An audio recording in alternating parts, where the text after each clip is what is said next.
Hello, my name is Rand, and today we're going to do 5 quick tips about travel over water. These tips come from my book, 185 Tips on World Building, and you can get a free ebook copy of this by looking in the video description and clicking the appropriate link. I also have some other freebies.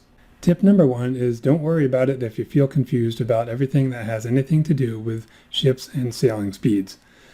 Most of us have little experience, if any, with this, and if we have experience, it's mostly as being a passenger, and we still don't know how long it takes to get anywhere, or what's really influencing this. For wind-powered ships, the strength of the wind is not going to stay constant unless your journey is all of 10 minutes long, in which case you don't need to spend a lot of time figuring out how long it's going to take to get anywhere. So for any long voyage, that wind speed is going to change all the time. The other thing that's going to change is the wind direction, and this does matter because if the wind is coming head on, that's not going to allow the ship to sail as fast. Of course, if it's directly behind, you might think that's the optimal point of sailing, but it's actually not. It's slightly different from that. Another factor here is the kind of sail configuration that the ship has. Now, naturally, some of the sails can be unfurled and rolled back up again, but many ships are what are known as square rigged, and that means that they have sails that are basically perpendicular to the ship. So, it looks kind of like a cross. If this is the ship and these are the sails. Well, there's another kind of sail called a lateen rigging, and it's basically parallel to the direction that your ship is facing. And those are a little more maneuverable, and they can be changed to take advantage of the direction of the wind so that they can sail a little bit faster. 2 other factors are how much damage the ship has taken, because that can definitely slow it down, especially if a mast has come down or there are big holes in the sails and they don't have enough to replace them. But then there is how much cargo they are carrying. If they're on a 6-month journey, that ship is weighed down a lot more at the start of that journey than they are at the end.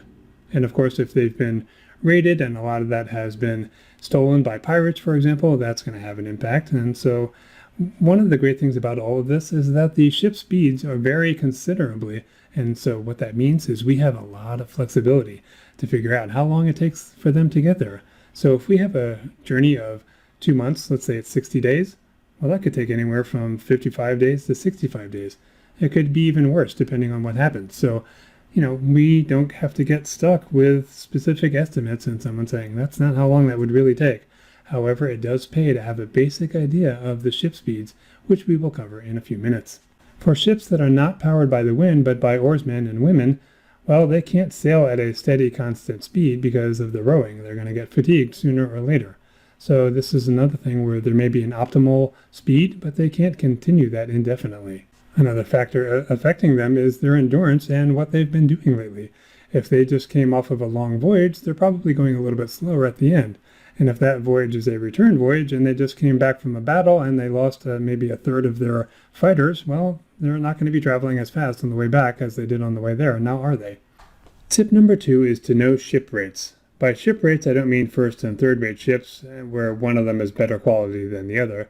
What it really means is the number of men and guns that are on these ships. In a minute, we'll talk about alternatives to the cannon if you don't want to have guns on your world and gunpowder. But in this case, we need to understand that the first-rate ships have more men and guns on them than something like the 6th-rated ships. These ratings are from the British Navy, and we can use the same thing or modify them to our own designs in our own setting. One of the reasons this matters is that we could use the wrong name of a ship based on how big it is. For example, there's no such thing as a frigate that is a first-rated ship. They just don't make them that big. There was a heavy frigate, which was bigger than the regular one, but still you can't say that it has, this many guns and men on it and call it a frigate if it simply didn't come in that kind of size.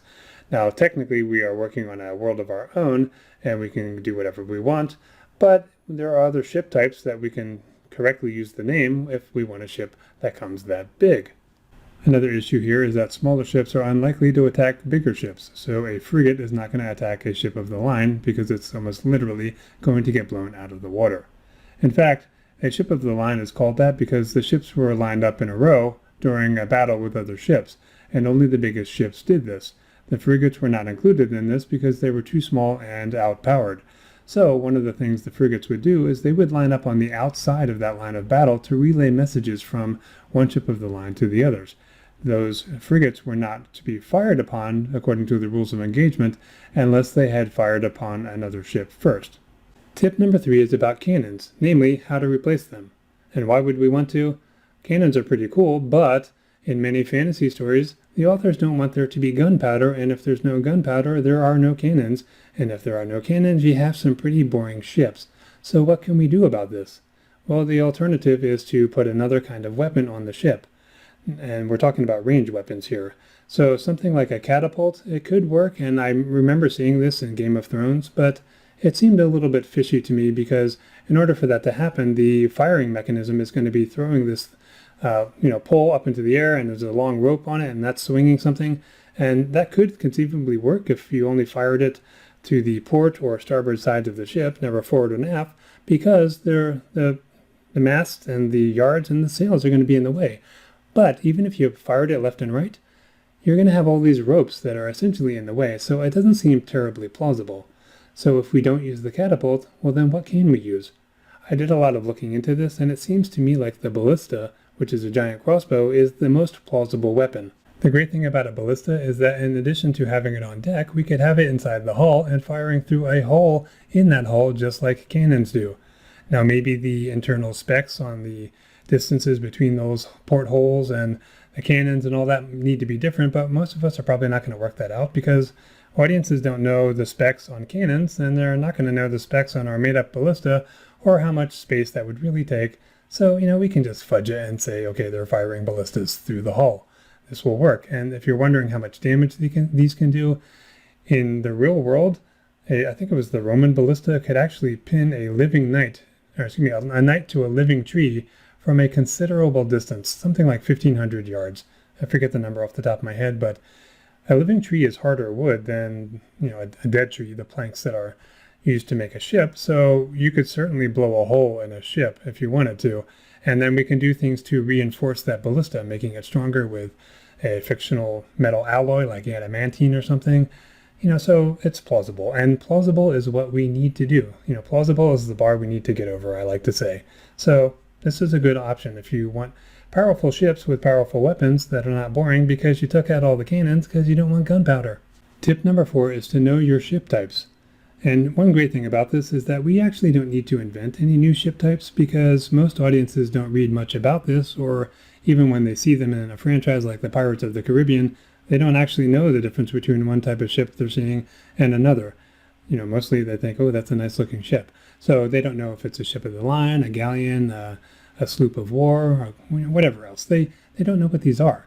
So the point is that the audiences are not sick of the existing ship types, so we should just go ahead and use one of the ones that is known to exist and find out what the difference is between that and something else. Now, if you're not sure where to start doing research for that, or you just don't feel like doing it, well, I've essentially done all of it for you in my book, Creating Places, which is Volume 2 in the Art of Worldbuilding series, which is also the name of this channel. There's a whole chapter about this kind of thing, and I've got all these charts and descriptions of the boats, the ships, they're not boats, and then, of course, there are the pictures of them. So you don't have to do all this research. I've basically done it for you. Tip number 5 is to know the basic speeds of all the ships that you're going to use and how they compare. This is also something I have in the book. However, I want to make the observation that most ships are going to travel roughly 4 to 6 knots over the course of a long journey. That's going to be the average. They can go up to 11 knots in many cases. I think one of them can go up to the 14 knots. But as I mentioned, they're not going to be able to maintain that for a long time. So that's not going to be the average speed. It's more going to be 4 to 6 knots. And if you're wondering how much 4 to 6 knots are, I've got that kind of math and calculation in the book and in the Excel spreadsheet that I recommend you download. What spreadsheet do I mean? Well, if you join the Art of Worldbuilding newsletter, you will get an email with over 20 templates that you can download, and most of them are Microsoft Word files, but one of them is an Excel spreadsheet that has a tab on it for ship speeds and basically how long it takes to get anywhere based on the wind speed. So a lot of this math is already done for you. I may put a screenshot on here while I'm talking about this, and you can pretty much take a screenshot of that and save it, and there's the information for you. These tips are based on a chapter from Creating Places, and here is a summary of that chapter's contents. Summary of Chapter 8, Travel by Water. Landlubbers have difficulty determining how long it takes for any ship, whether powered by oars or sails, to traverse a distance. This chapter explores the factors affecting sailing speeds and what vessels are most likely to be used during an age of sail period. Calculations are provided for realistic estimates. Both long and round ships are discussed, including the galley, brig, frigate, galleon, sloop of war, and ship of the line. In fantasy, we have species and warrior types who might be part of our crew. We might also rule out gunpowder and cannons, which means having ships with no real firepower or which use alternative weapons. Subscribers to the Art of WorldBuilding newsletter receive an Excel spreadsheet that performs calculations in kilometers, miles, and nautical miles. Alright, that's all for these tips. Please remember to like the video and subscribe to see more. While these tips come from 185 Tips on Worldbuilding, that book is based on my 3-volume series, The Art of Worldbuilding, and the tips in this particular video come from Volume 2, Creating Places. Thank you for joining me, and I hope to see you next time. By the way, if you'd like more stuff to help with world building, my artofworldbuilding.com site has a bunch of free templates that you can download by joining the mailing list.